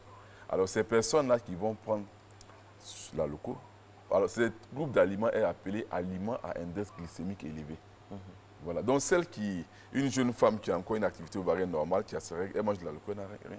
Mais celle qui n'a pas d'activité ovarienne normale, lorsqu'elle mange de la loco régulièrement, vous allez voir que dans le bilan, ce qu'on appelle le LDL cholestérol, alors il y aura un pic, le mauvais cholestérol va se lever. Voilà, parce qu'il y a la différence entre une femme qui est ménopausée et celle qui n'est pas ménopausée. Donc la jeune femme qui est encore en activité ovarienne peut manger normalement sans souci. Mais celle qui commence à avoir des absences de menstrues ou bien des problèmes de gynécologie, alors doit faire beaucoup attention parce que leur protection, ce qu'on appelle l'oestrogène, commence à baisser. À partir de 30 ans, on dit que, à partir de 30 ans, on dit souvent, certains médecins disent que la masse osseuse de la femme commence à décliner. Info ou intox? Bon, je n'ai pas vérifié, mais généralement, c'est à partir de 30 ans, 40 ans, lorsqu'on tend vers la ménopause, voilà, ça commence à chuter un peu jusqu'à ce que ça soit plus important à la ménopause. Et cela, ça demande qu'est-ce qu'il faut faire pour compenser? Parce que généralement, autour de 30 ans, il y a les maternités. Oui. Donc c'est pourquoi il insisté tout à l'heure qu'après chaque maternité, il faut vous renforcer en calcium avant la prochaine maternité. C'est vrai. Voilà. Qu'importe la maternité, il faut se renforcer. Maintenant, quand on observe que le bébé a un poids assez spécifique, il faut faire vraiment beaucoup attention. Surtout au sucre du soir. Voilà. Alors, j'insistais tout à l'heure, je disais par exemple que je souhaiterais que les femmes d'un certain âge, une femme qui est ménopausée, ne puisse pas manger le soir des aliments riches en sucre. Par contre, celle qui est jeune, qui a encore une activité ovarienne, elle peut manger normalement sans souci. Voici un peu la différence entre ce type de femme et l'autre. Une fois que la ménopause arrive, toutes les femmes doivent se dire qu'elles ont franchi une étape de leur vie. C'est un âge qu'il faut considérer. Même si c'est à 30 ans que la ménopause est arrivée, elles doivent considérer ce fait-là. Alors, Il faut vraiment observer son évolution de vie pour pouvoir adapter son alimentation. Là, aujourd'hui, notre sujet aussi parle de catégories socio-professionnelles. Alors, est-ce qu'il y a des maladies qui a trait aux personnes aisées et puis des maladies pour des personnes beaucoup plus vulnérables? Aujourd'hui, quel que soit qu'on soit aisé ou bien non, pourvu qu'on ait une alimentation qui se ressemble, on peut partager les mêmes maladies. Alors, j'aimerais me prononcer surtout sur l'activité de la femme et puis la maladie qui est associée. Alors, beaucoup de personnes ont des activités qui ne leur permettent pas d'avoir une bonne alimentation. C'est parce que la femme d'aujourd'hui est tellement occupée à faire beaucoup de choses. Occupée de la maison, des enfants et puis du travail. Donc, la femme travaille tellement que souvent, elle n'a pas le temps de se faire une bonne alimentation, un bon repas. Et surtout, les personnes qui sont embauchées ou bien qui travaillent dans une entreprise qui n'ont pas un emploi établi pour suivre un bon régime alimentaire, souvent les conséquences sont là. Ils prennent par exemple des femmes qui sont caissières. Elles sont caissières souvent en pharmacie ou bien en supermarché qui n'ont pratiquement pas le temps de manger. À peine elles ont 1 heure entre midi et 2 pour manger. Donc, quand c'est comme ça, elles n'établissent pas un bon régime alimentaire. Et souvent, ce que j'observe, c'est que ces personnes souvent ont des problèmes de digestion. Des problèmes de digestion qui se traduisent souvent par des constipations chroniques. Alors, on a fait une petite enquête qui montre que souvent, en semaine, beaucoup de personnes qui ont des problèmes de femmes, qui ont des problèmes de maternité, à peine elles font les toilettes, elles font les selles, à peine elles font les selles 2 fois par semaine. Donc, ça veut dire qu'il y a un parallèle, on peut établir un parallèle entre la maternité, l'infertilité de la femme et puis les problèmes de constipation. Beaucoup de femmes qui ont aujourd'hui un problème d'infertilité devaient s'interroger sur comment régler leurs problèmes de constipation. Parce qu'elles vont prendre comme si ce n'est pas un problème sérieux. C'est-à-dire que ne pas aller faire les selles tous les jours, ce n'est pas sûr. Pour eux, ce n'est pas important. Pourtant, un des facteurs les plus importants de la santé, il faudra qu'on se vide. Et souvent, du fait qu'elles n'ont pas le temps, souvent de leur travail, elles n'ont pas le temps pour bien manger, alors elles traînent souvent des inconforts digestifs ou ces constipations qui, à la longue, jouent un peu sur leur maternité. Elles n'ont pas un seul enfant. Mais quand on fait les enquêtes, vous allez voir que ces personnes-là, elles ont un gros souci de constipation. Et quand on fait les enquêtes, on remonte que c'est parce qu'elles n'ont pas le temps de bien se nourrir, qu'elles sont constipées, que pour finir souvent, elles n'ont pas, elles ont une infertilité. Et docteur, il y a des femmes dans nos pays sont des femmes très, très travailleuses. Oui. Très souvent, on voit des femmes qui gèrent des commerces, qui sont tout le temps assises et qui donnent des instructions, tout ça. Est-ce que cette position toujours assise, là, je ne sais pas si on peut qualifier de sédentaire, de la sédentarité, est-ce que ce n'est pas des femmes qui, après, s'exposent à des maladies? Effectivement, le fait de... Vous voyez un peu de quoi effectivement, la sédentarité, on voit la dame qui, par exemple, grille les galettes les matins. Voilà. Et même la caissière aussi. La caissière, voilà. Elle est tout à la banque, à la réception, vous verrez, par exemple, l'assistante, la secrétaire. Effectivement, la seule activité qu'elle met, c'est cette activité-là. Cette activité qu'elle met, c'est-à-dire qu'elle ne dépense pas assez d'énergie que le haut du corps. Donc l'activité physique et l'énergie n'est pas assez dépensée. Alors que cette dame va manger comme les autres personnes. Alors vous allez voir qu'avec le temps, alors cette personne va développer cette maladie. Généralement, souvent, elle commence à prendre la forme, elle développe l'obésité. Elle développe l'obésité et puis après, bon, ça suit les restes. Vous voyez, c'est un peu comme ça que ça marche. Donc souvent, il y a des maladies qui sont associées à notre type de travail. Et malheureusement, bon, soit on change de travail, soit on se fait affecter ailleurs ou bien il faudra qu'on puisse gérer un peu ce problème pour ne pas que notre travail puisse jouer sur quelque chose de malheureux, par exemple l'infertilité de la femme. Voilà. J'insiste parce que c'est malheureux. Il est important qu'une femme, toutes les femmes, aient des enfants. Il faudra que toutes les femmes aient des enfants. C'est ce qui est important. Alors souvent, du fait de leur travail, elles n'arrivent pas à bien manger. Elles traînent des constipations chroniques pendant des années, lesquelles entraînent par exemple le sang qui n'est pas trop pur et va un peu infecter un peu les ovaires et puis les trompes, boucher un peu et entraîner les problèmes d'infertilité chez la femme. Voilà. Donc, il faut être alerte à son corps, alerte à son évolution depuis la naissance jusqu'au 3e âge, surtout pour les femmes, parce que c'est nous qui vivons beaucoup plus de mutations dans une vie.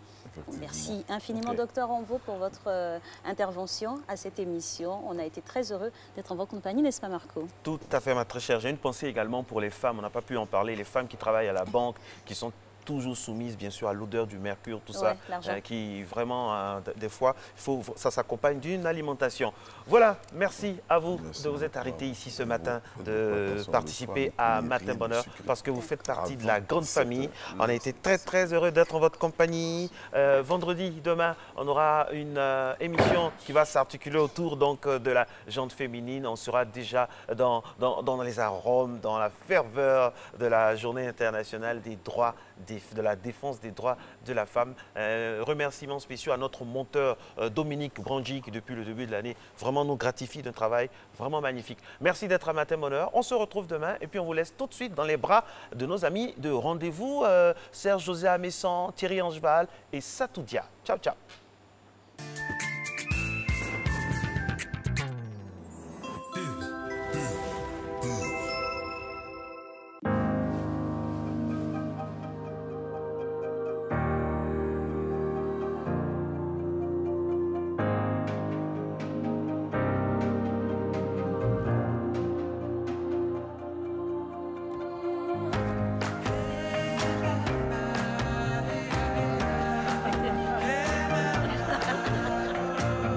Toutes les femmes, toutes unies.